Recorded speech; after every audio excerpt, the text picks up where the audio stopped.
दोस्तों 2025 में अगर आप एक न्यू स्मार्टफोन लेना चाहते हैं तो रुक जाइए, पहले इस वीडियो को पूरा देखिए, उसके बाद कोई डिसीजन लीजिए, क्योंकि एक स्मार्टफोन में क्या क्या देखकर लेना चाहिए वो सब हम आपको आज इस वीडियो में बताने जा रहे हैं। चाहे वो 20,000 का हो, 30,000 का हो, 40,000 का हो या फिर 10,000 का ही मोबाइल क्यों ना हो, वो सब आपको अभी 10 मिनट के अंदर पता चल जाएगा।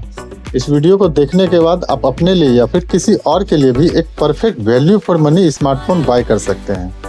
दोस्तों, एक स्मार्टफोन लेते समय किन किन बातों का ध्यान रखना चाहिए और किन किन बातों को अवॉइड करना चाहिए, वो सब आपको एकदम सिंपल तरीके से बता दूंगा। बस आप एक एक पॉइंट को ध्यान से सुन लेना। दोस्तों, हमारे कैलकुलेशन के हिसाब से किस टाइप का डिस्प्ले होना चाहिए, किस टाइप का प्रोसेसर होना चाहिए या किस टाइप का कैमरा होना चाहिए एंड प्राइस मनी के हिसाब से कौन कौन से स्पेसिफिकेशंस आपके लिए सही रहेंगे इस टाइम पीरियड पे, वो सब हम आपको इस वीडियो में क्लियर कर देंगे।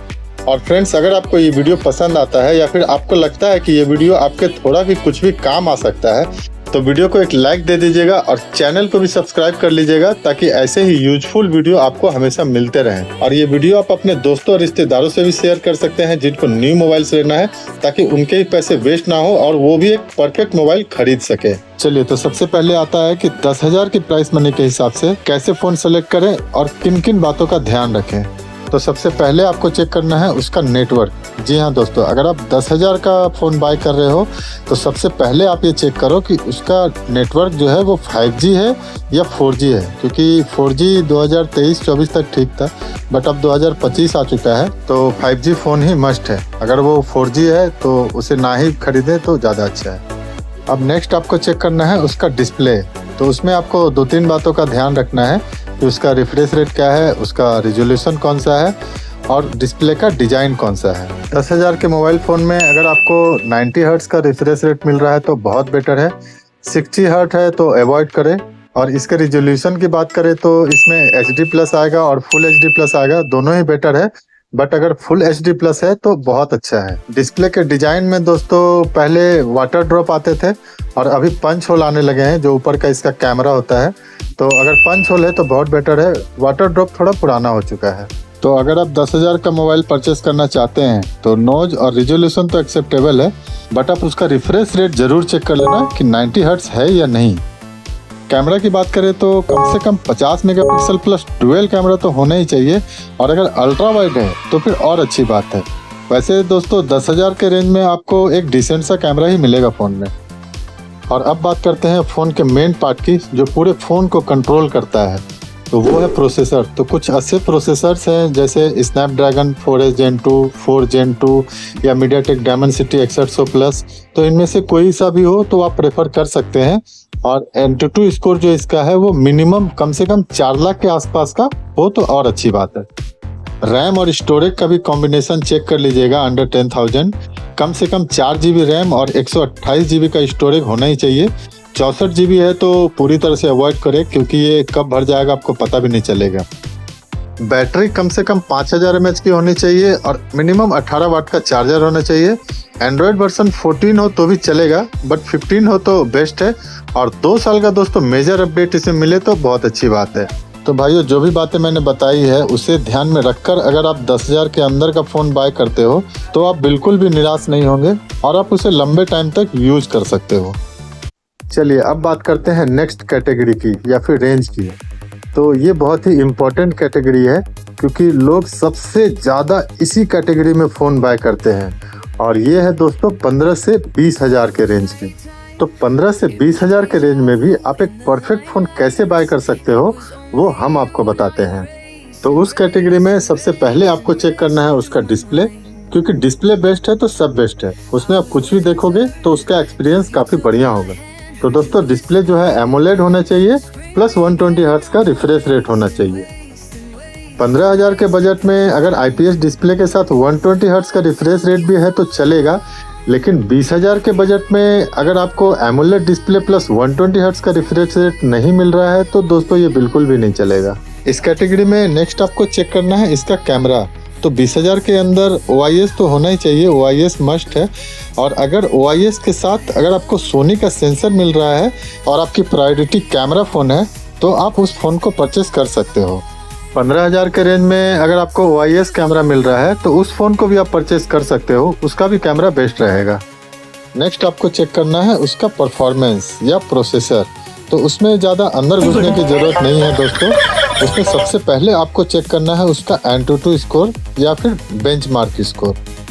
अगर आपको पता है इसके बारे में तो ठीक है, लेकिन जिनको नहीं मालूम है उनको थोड़ा सा बता देता हूँ इसके बारे में कि AnTuTu स्कोर या बेंचमार्क स्कोर होता क्या है। तो जिस भी मोबाइल में ये स्कोर चेक करना होता है, उस मोबाइल में एक ऐप इंस्टॉल करके उस ऐप के थ्रू मोबाइल के सारे ऐप्स को उसमें रन कराया जाता है और मोबाइल के परफॉर्मेंस के हिसाब से वो ऐप जो है एक स्कोर जनरेट करता है। उसी को AnTuTu स्कोर या बेंचमार्क स्कोर बोलते हैं। तो आपका मोबाइल का परफॉर्मेंस जितना ज़्यादा अच्छा होगा, AnTuTu स्कोर उतना ही ज़्यादा आएगा। तो जिस ऐप के थ्रू ये स्कोर जनरेट होता है दोस्तों, उस ऐप का नाम AnTuTu है, इसीलिए इसे AnTuTu स्कोर कहते हैं। और ये एक चाइनीज़ ऐप है, तो फिलहाल इंडिया में बैंड है, ये आपको प्ले स्टोर में नहीं मिलेगा। और अगर आपको अपने मोबाइल का AnTuTu स्कोर जानना है तो आप गूगल में जाकर अपने मोबाइल का मॉडल नंबर और AnTuTu स्कोर मारोगे तो उसमें आपके मोबाइल का AnTuTu स्कोर दिख जाएगा। तो अगर आप 20,000 के अंदर का फ़ोन ख़रीदना चाहते हैं और आपको परफॉर्मेंस अच्छी चाहिए प्लस गेमिंग एक्सपीरियंस भी अच्छा चाहिए, तो उसका AnTuTu स्कोर या बेंचमार्क स्कोर कम से कम 6 लाख के आसपास होना चाहिए। और अगर आप 15,000 का फ़ोन सर्च कर रहे हो तो उसका AnTuTu स्कोर कम से कम 5 लाख के आसपास का होना चाहिए। और कुछ प्रोसेसर्स हैं जैसे MediaTek Dimensity 7200 या 7300 या Snapdragon 7 Gen 2 का 15 से 20,000 के मोबाइल में अगर ये सारे में से कोई भी प्रोसेसर रहता है तो आपको वो फ़ोन सॉलिड परफॉर्मेंस देगा। रैम और स्टोरेज की बात करें तो कम से कम 6 GB का रैम और 256 GB का स्टोरेज होना चाहिए। 20,000 के रेंज में अगर आपको 128 GB का स्टोरेज मिल रहा है तो उस फ़ोन को दोस्तों पूरी तरह से अवॉइड करें। इसके साथ में Android 15 होना चाहिए और 3 साल का सॉफ्टवेयर अपडेट और कम से कम 4 साल का सिक्योरिटी अपडेट होना चाहिए, ताकि आगे चल के आपको सॉफ्टवेयर अपडेट में प्रॉब्लम ना हो। और साथ में एटलीस्ट 5000 mAh की बैटरी और 30 से 35 वाट का चार्जर होना चाहिए। तो जो भी बातें मैंने बताई है, इस चेकलिस्ट में जो भी फ़ोन आ रहा है 20,000 के अंदर, उसे आप परचेस कर सकते हो। नेक्स्ट कैटेगरी है 25 से 30,000 के रेंज की। इसका चेकलिस्ट पूरी तरह से चेंज है भाइयों, और इस चेकलिस्ट को बनाने में हमें काफ़ी समय लगा, काफ़ी रिसर्च लगा, उसके बाद हमने ये लिस्ट बनाई है। क्योंकि अगर आप 25 से 30,000 रुपये खर्च कर रहे हो एक स्मार्टफोन के लिए, तो आपके पैसे बिल्कुल भी वेस्ट नहीं जाने चाहिए। तो 25 से 30,000 के रेंज में अगर आपको फ़ोन बाय करना है या एक परफेक्ट फ़ोन बाय करना है, तो सबसे पहली पसंद आपकी होनी चाहिए डिज़ाइन, फ़ोन की प्रीमियमनेस, और ये मोस्ट इम्पोर्टेंट है भाइयों। तो 2-3 तरह के डिज़ाइन पे बात करते हैं, जैसे कि वेगन लेदर आता है, मैट फिनिश आता है या ग्लास बैग भी आता है। तो अगर आपको प्रीमियम डिज़ाइन चाहिए तो आप वेगन लेदर के साथ जा सकते हो या मैट फिनिश के साथ जा सकते हो। ग्लास बैग जो है उस पर फिंगरप्रिंट काफ़ी आ जाते हैं, तो उसे बार बार साफ़ करना पड़ता है और ये थोड़ा पुराना भी हो चुका है। कैमरा की बात करें तो OIS के साथ सोनी कैमरा सेंसर तो होना ही चाहिए। और 30,000 के बजट में अगर आप कोई फ़ोन ले रहे हो और उसमें सोनी कैमरा सेंसर नहीं है OIS के साथ, तो फिर वो फ़ोन लेने का कोई मतलब नहीं बनता है। और इन दोनों के साथ में अगर आपको टेलीफोटो लेंस वाला कैमरा मिल रहा है 30,000 के बजट में, तो उस फ़ोन को आप 100% बाय कर सकते हो या ख़रीद सकते हो, क्योंकि उसमें आपको वीडियोज़ बनाने में या फ़ोटोज़ क्लिक करने में कोई प्रॉब्लम नहीं होगी। और अगर आप बड़े बड़े गेम्स खेलना चाहते हो या हैवी परफॉर्मेंस चाहते हो अपने फ़ोन से, तो सबसे पहले आपको उसका AnTuTu स्कोर चेक करना पड़ेगा।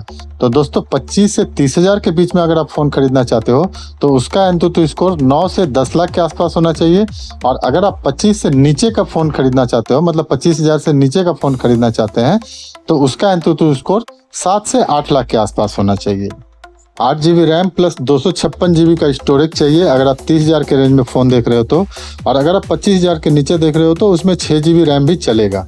लेकिन 8 GB और 6 GB के साथ अगर आपको 128 GB का स्टोरेज मिल रहा है तो वो फ़ोन बिल्कुल भी मत खरीदिएगा दोस्तों, क्योंकि वो बहुत ही जल्दी उसका स्टोरेज फुल हो जाएगा। और रैम टाइप LPDDR4X होना चाहिए। अगर 5X है तो बहुत ही बेटर है। और स्टोरेज टाइप UFS 3.0 होना चाहिए, ये ज़रूर से चेक कर लीजिएगा। और अगर 4.0 है तो बहुत अच्छी बात है। मेजर अपडेट 3 या 4 साल का और सिक्योरिटी अपडेट कम से कम 4 साल का मिलना चाहिए, ये आप ज़रूर चेक कर लेना। 30,000 के अंदर का फ़ोन बाय कर रहे हो तो बैटरी कम से कम 5000 mAh की और 65 वाट का फास्ट चार्जिंग तो होना ही चाहिए दोस्तों, ये भी आपको चेक करना पड़ेगा। और वायरलेस चार्ज हो तो और अच्छी बात है। प्लस IP68 या 69 का वाटर रेजिस्टेंट भी होना चाहिए उसमें। डिस्प्ले कर्व लेना है या फ्लैट लेना है ये आपके ऊपर है, आपको जो पसंद है वो आप ले सकते हैं।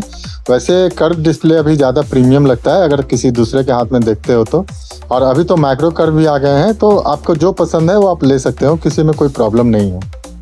नेक्स्ट है दोस्तों अंडर 40,000 का फ़ोन। जी हाँ भाइयों, 40,000 के अंदर आपको कौन सा फ़ोन लेना है वो भी आपको जल्दी जल्दी बता देता हूँ। तो उसमें आपको कुछ भी नहीं देखना है, मतलब देखना सब है, लेकिन सबसे पहले आपको देखना है उसका परफॉर्मेंस।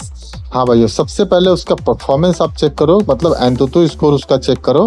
अगर 10 लाख के आसपास है तो ठीक है, ऐसे मैक्सिमम 15 लाख के आसपास है तो बहुत ही बेस्ट फ़ोन है, लेकिन 10 लाख से नीचे अगर है तो उस फ़ोन को आप मत बाय करना। और कुछ प्रोसेसर्स हैं जैसे मीडियाटेक डायमेंसिटी 9300 या 9400 या स्नैपड्रैगन का 8 Gen 3, तो ये सारे जो प्रोसेसर्स हैं वो इस प्राइस रेंज के हिसाब से, मतलब अंडर 40,000 के हिसाब से एकदम परफेक्ट है। इनमें से जो भी आप लोगे वो लगभग आपको बेस्ट परफॉर्मेंस देंगे।